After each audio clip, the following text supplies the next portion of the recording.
మంత్రి ఉత్తమ్ కుమార్ రెడ్డిపై మాజీ మంత్రి జగదీశ్వర్ రెడ్డి ఫైర్ అయ్యారు. బీఆర్ఎస్ నేతలను కాంగ్రెస్ భయభ్రాంతులకు గురిచేస్తుందని ఆరోపించారు. జగదీశ్వర్ రెడ్డి ఇక పోలీసులను వాడుకుని బీఆర్ఎస్ నేతలను ఇబ్బంది పెడుతున్నారన్నారు.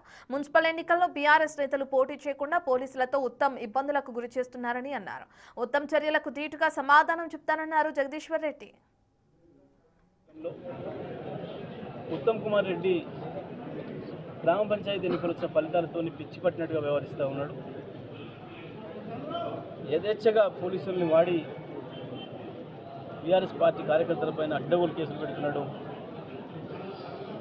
గెలిచిన మా సర్పంచుల్ని పోలీస్ స్టేషన్లో పిలిపేయడం, గట్టిగా కొట్లాడిన మా గ్రామాలలో కార్యకర్తల్ని రోజు స్టేషన్లో పిలిపించి కౌన్సిలింగ్ పేరు మీద ప్రతిరోజు పోలీస్ స్టేషన్లో కూర్చోబెట్టడం,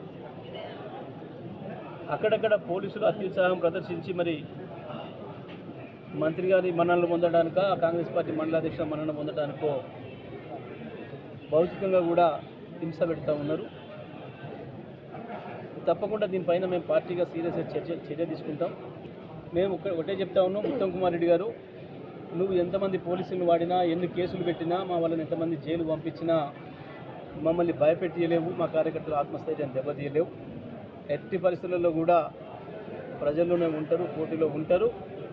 ప్రజలు కూడా నీకు బుద్ధి చెప్పడానికి సిద్ధపడుతున్నారు. నీ కార్యకర్తలు నీ వాళ్ళు చేస్తున్న దుర్మార్గాలకి సమాధానం చెప్పే పద్ధతుల్లో ప్రజలు కూడా ఎదురు చూస్తున్నారు.